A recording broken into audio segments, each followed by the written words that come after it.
With ExFlow Budget Control, you can compare your budget against open invoices and credit notes before approval and before posting. It currently only works for accounts within income statement. And you can set it up in different budget periods. So you can, for example, set it up for quarterly, semi-annual, or annual periods, depending on how you want to see the numbers. And the calculations, those are taken from the import journal on uncreated documents, in approval status, on unposted documents, and then any supplier invoice and credit notes outside of ExFlow that are not accounted for and also accounted for posting accounts. Very short introduction. Let's look at it so you get a broad picture of what it is. So let's go to Business Central.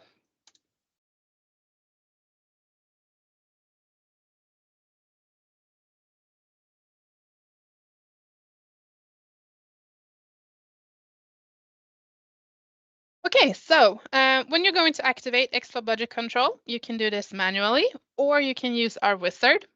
So if you want to do it manually, there's a guide for that on our online manual on our documentation platform, and I will send you the link later. And there's also information there regarding the wizard and step-by-step for that as well. You find the wizard under Setup and ExFlow Wizards. And here, ExFlow Budget Control Wizard. So let's check out how it looks like on the different steps here if you would use the wizard. So if you click here, the first thing you will see is this. In this step, you decide how the control should be calculated, and you can choose then between monthly to posting month, which is from the start to posting date, or total, which is from start to end date in a setting that you set under budget period settings. In this one, I chose to posting month. And then you click on next. In this step, you select your dimensions. I chose here to include the department code in this step. You can also choose not to set any. However, these are global dimensions that you can select if you want to. And in this step, you need to add your budget periods and web columns. And to add your budget periods, you click on this, Add Budget Periods. And this will direct you to your existing budget periods that you have created. And if you haven't created any yet, you can do so here by clicking on New. You can also edit by clicking on Edit List here if you want to edit anything. You can also delete if it's necessary as well. You also have a box here that you can check or tick for the web columns. So when you do this, your web users will have columns for the budget and will be able to view the budget there online. You also add the necessary columns that you need in the import journal and approval status by ticking this. I will not do it now because I've already set it up, so I just move on to next. In this step, you choose when you should receive warnings as you approach your budget, and it is indicated in percentages.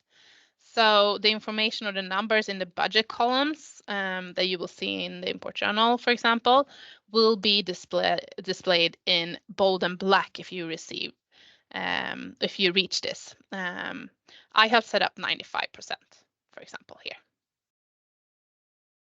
In this step, you set up your warnings that will be displayed in the import journal. And these warnings can be set for either or both notifications if you exceed the budget, or warning when you approach your budget. So if you activate a warning for over notification of budget, it will appear in black and bold then. And if you go over budget, it will appear in red text instead. And these warning messages will then appear under warning messages, in the fact box on the right side, if you activate this option. And these warning messages must be accepted before proceeding and creating the document. You can also choose to not to receive warning messages, and you will still be able to see if a line appears in bold and black or red. And in this step, you add a budget owner up here. I have added admin here, for example. And this approver group or approver needs to approve a document if a budget is exceeded. So it works in a way that if a document is out for approval and is approved by an approver, but the total amount from that document also results in exceeding the budget, then the group or approver that you add here, for example, then admin, will become the final approver for that document. And it will then be added as the final approver. So if you don't select an approver here, no one will be added as the final approver in the workflow, but you can also do this. And then here you also have approval tolerance. So these are per document line, important to remember, and you set amounts and percentages. Remember to keep this as low as possible, as this is in combination per account and dimensions. I have set these, for example. And in this step, you set settings related to background processing for updating your totals of the budget control. So you choose one of these options.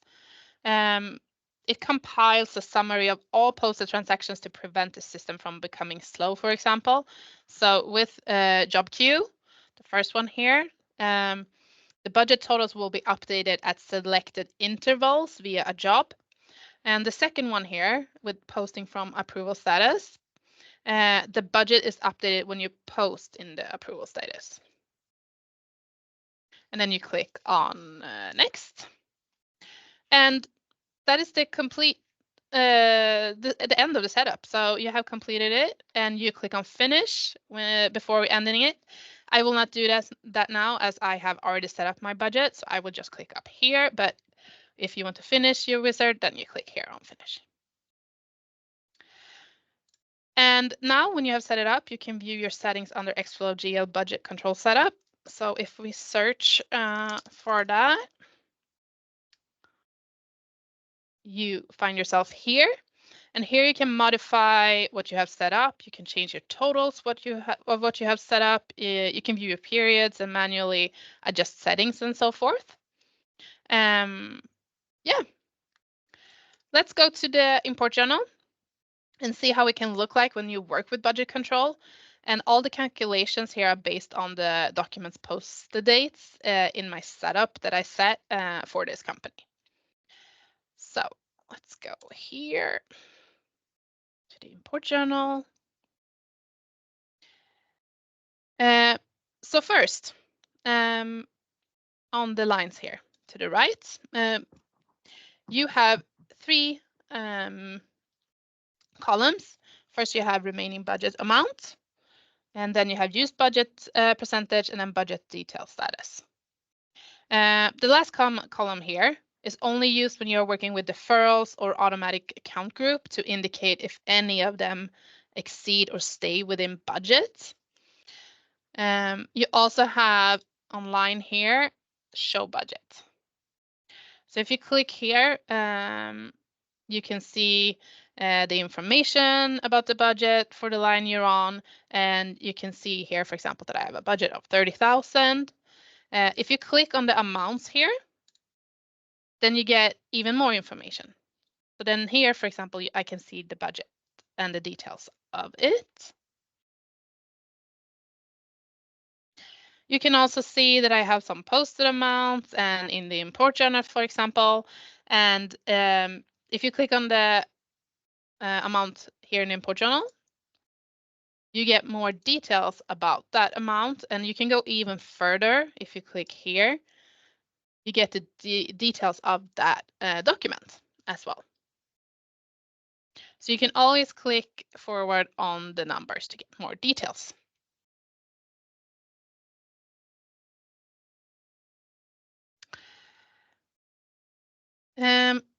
Let's look at how it look like if I reach some of the percentages. So remember that I wanted to have it marked when I had reached 95% of my budget. Then you can see here on the line that it's black and bold. Also here again, if you would click on show budget, you can see the details of that line. And here, then you can see it's 26% of the budget. So you can see then that I'm over my 95%. If we go to this line, you can see that it's red instead. So this is how it looks like when you exceed the budget. You can see the percentage and the amount. And here again, you can click on Show Budget, and you can see the details, and then click on the numbers to get more details of those. You can see here also that I have now received a warning message. So if I open my fact box that I have closed for the moment, and you scroll down to my warning messages, then you can see one or several lines are over budget. If you then want to proceed and create this document, you have to push this arrow and then click on Accept All Warnings before you can create it. Otherwise, you won't be able to create it. So you have to accept that beforehand.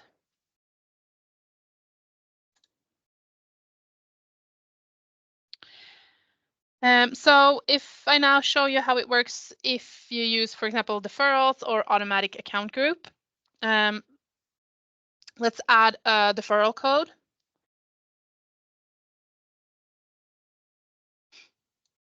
Then you can see here that it's within budget. And if you click on this text, you get the details of the different schedule here. And then you can see here the remaining budget amount and used budget percentage.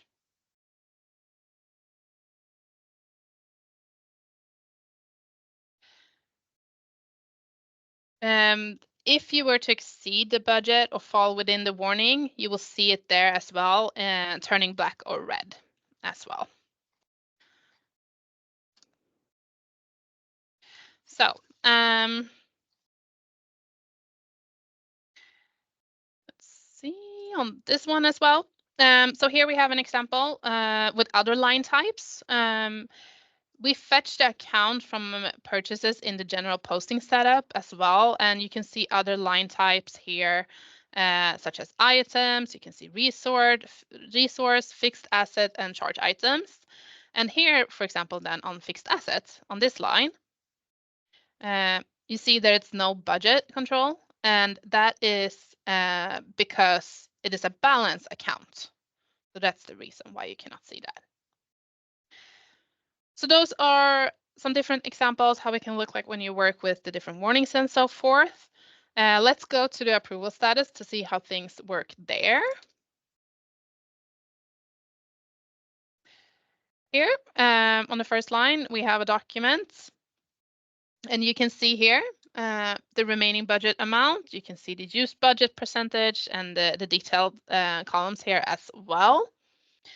If you go down here, you can see that Cecilia is the current or the only approver at the moment. So let's go into the web interface to see how it looks like for Cecilia for this invoice. Here you can see that Cecilia has the three columns as well. You can see the remaining budget amount, you can see the percentage, and currently we cannot highlight in red or bold in the web interface if it exceeds any of the controls, but you can receive a message here in the budget detail status instead. So let's say that we add a deferral code here. And we need to add a date. And as you can see now, nothing happened to the percentages. So what you need to do if you want to see these updated is that you go here, hover over approve, click save, and then you go back to the document. Then you can see here it says within budget.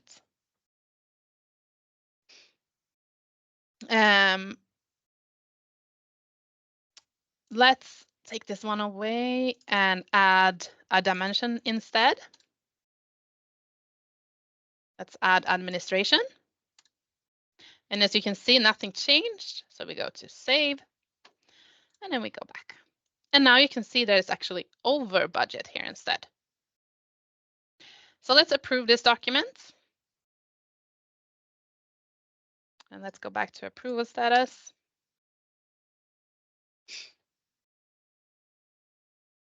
And now you can see here, Cecilia approved it. Remember, it was over budget. You can see the numbers up here. And you can see here that admin is added. And you can see it's created in budget control. And that is because we added that we wanted admin to approve this if we would use up the budget and go over the amount. And yeah, let's see. Let's restart this document from Cecilia's line. And now you can see admin is gone again. Let's restart this one as well. So then it goes back to the original when you first send it out, and the admin is gone because then it's you need to start over and approve the documents again. It always for it to work, the admin should be added as the last one. It always needs to be an approval done by the user in the web, for example. Otherwise, it won't be added. So it's after the last approver have approved it in the web interface that it's added, if it's over budget.